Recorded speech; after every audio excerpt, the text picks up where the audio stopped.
Elvis Presley, the indisputable king of rock and roll. Was he a natural talent tricked into Satan's service, or did he in fact sell his soul for his stardom? Government and media institutions in the 1950s were led by Freudian psychoanalysts who sought to control the order of society by suppressing the animalistic nature of people. In the late 50s, the Elvis phenomenon was seen as an unknown anthropological threat to society, one which had to be studied and controlled. By the time Elvis was drafted into the U.S. Army, it was already a test ground for the MKUltra program, which involved drug-related experiments to modify human behavior for the purpose of subliminal and overt mind control.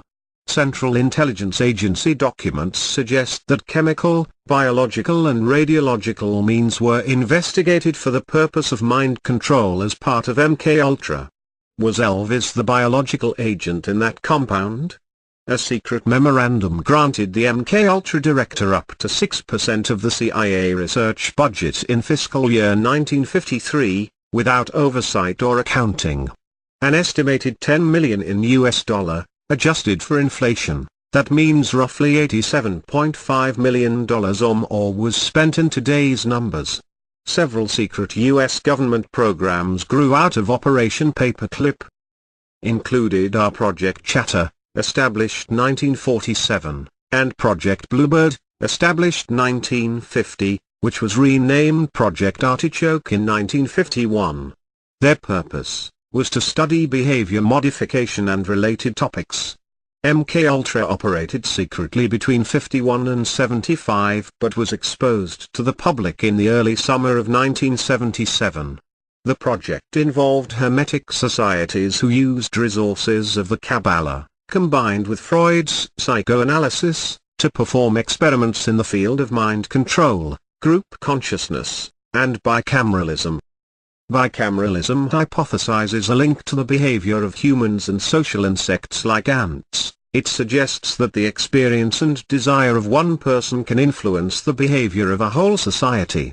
This experiment required the involvement of a charismatic figure who had captured the mind, heart and imagination of the public. And no one fit that part better than Elvis.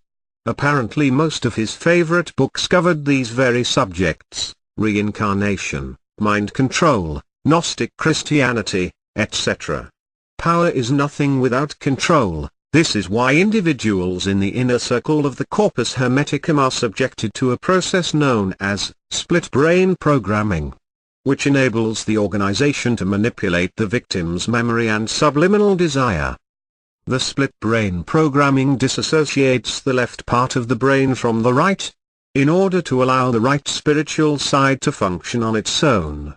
This schizophrenic induction is common in occult rituals, and aims to break the barrier in the bicameral mind and give the individual a conscious control over his subconscious mind, similar to lucid dreaming techniques. Bicameralism suggests that the subconscious minds of people in a group culture are interconnected. If the leading figure is able to master these lucid dreaming techniques, he would be able to influence the behavior and thought patterns of that particular group culture. In Hermetic literature this relates to the Isaac initiation, where the subject undergoes an apotheosis and becomes Christ-like in his ability to access the subconscious of others. The subject undergoes frequent hypnotherapy and torture treatment, while being semi-unconscious, through a combination of barbiturates and amphetamines that act like a truth serum, allowing the programmers to directly access the subconscious brain. Elvis had physical problems like weight gain, liver problems, constant drowsiness, bone resorption and glaucoma, which all match the side effects of these mind-debilitating drugs such as lithium and clozapine. Elvis had a photographic memory, he suffered from insomnia, he thought he possessed healing powers, he read esoteric literature, and he once threw a $40,000 ring into the audience because a voice inside him told him to do it. Today we know that Hermetic societies affiliated with the Ordo Templi Orientis, such as the JC's Committee and Scientology Church, seek to recruit celebrities and initiate them into hermetic literature such as Elvis's favorite book, The Impersonal Life. The Church of Satan basically took custody of Lisa Marie after Elvis passed away, and one could easily raise the question if the Presleys were always in control of their personal lives.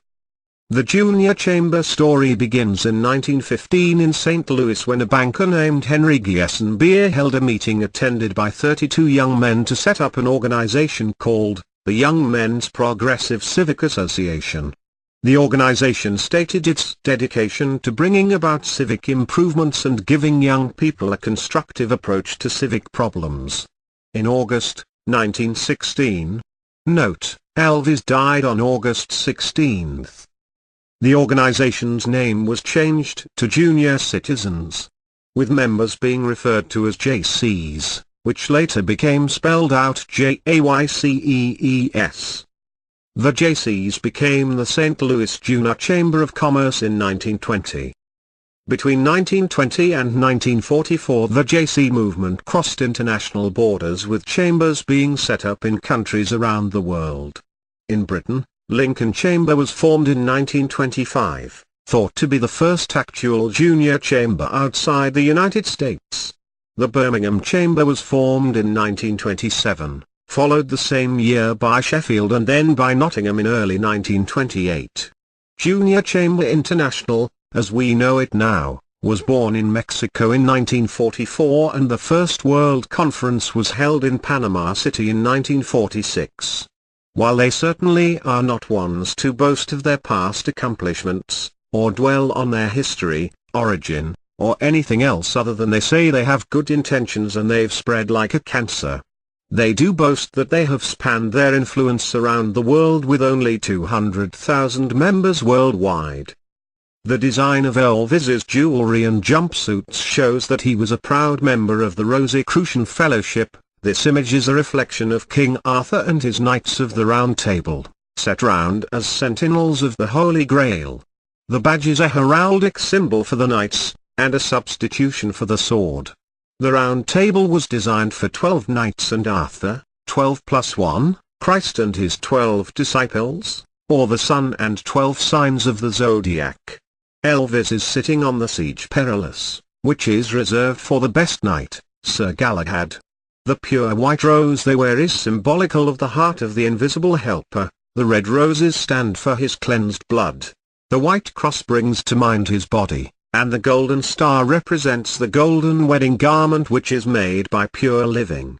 Covering cherub, thou hast been in Eden the garden of God, every precious stone, was thy covering, the sardius, topaz, and the diamond, the beryl, the onyx, and the jasper, the sapphire, the emerald, and the carbuncle, and gold. See Ezekiel 28. Notice the diamond represents the rose at the center of the cross, a typical Rosicrucian relic. In June 1977 the cover was blown on the MKUltra operation, and a Senate hearing began on August 3, 1977. What was in the 20,000-page CIA file that surfaced that summer? On the Senate floor in 1977, Senator Ted Kennedy said, the Deputy Director of the Central Intelligence Agency, revealed that over 30 universities and institutions were involved in an extensive testing and experimentation program, which included covert drug tests on unwitting citizens at all social levels, high and low, Native Americans and foreign. Several of these tests involved the administration of LSD to unwitting subjects in social situations. At least one death, that of a Dr. Olson, resulted from these activities. The agency itself acknowledged that these tests made little scientific sense. The agents doing the monitoring were not even qualified scientific observers. Dr. Donald Ewan Cameron was a key figure involved in the CIA's mind control program. Cameron served as president of the Canadian, American and World Psychiatric Associations, the American Psychopathological Association and the Society of Biological Psychiatry during the 1950s. He has been heavily criticized for his administration of treatments without patient consent of disproportionately intense electroshock therapy, and experimental drugs, including LSD, which caused some patients to become permanently comatose. Before the war, in 1943, Cameron was invited to McGill University by neurosurgeon Wilder Penfield. With a grant from the Rockefeller Foundation, and additional money from John Wilson McConnell of the Montreal Star, and a gift of Sir Hugh Allen's mansion on Mount Royal, the Allen Memorial Institute for Psychiatry was founded. Cameron recruited psychoanalysts, social psychiatrists and biologists from around the globe to develop the psychiatry program at McGill. Cameron had written The Social Reorganization of Germany, in which he argued that German culture and its individual citizens would have to be transformed and reorganized. In his analysis, German culture was made up of people who had the need for status, worshipped strict order and regimentation, desired authoritarian leadership, and had a deeply ingrained fear of other countries. I think we can all agree history shows very well how all of that turned out. In 1945, Cameron, along with Nolan D.C. Lewis and Paul L. Schroeder, were invited to the Nuremberg trials for a psychiatric evaluation of Rudolf Hess. Their diagnosis was amnesia and hysteria. In Canada, the MKUltra issue took much longer to surface, becoming widely known only in 1984. It was learned that not only had the US funded Dr. Cameron's efforts, but perhaps even more shockingly, the Canadian government was fully aware of it and had provided another $500,000 in funding to continue the experiments, even after the tests had been halted in the US. This revelation largely derailed efforts by the victims to sue the CIA, as their US counterparts had. The Canadian government eventually settled out of court for $100,000 to each of the 127 victims.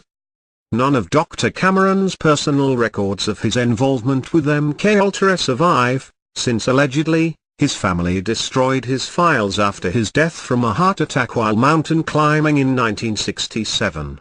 If you can believe that. I knew Elvis to have been a sweet spirit, a gentle soul, a country gentleman. I want to believe he was taken in and deceived by these forces of evil, and not a seeker, follower. The evidence indicates well why he had to die. If his part of MKUltra became known, it would unravel the entire mess that had been ordered to be, and was all but thoroughly destroyed in 1973.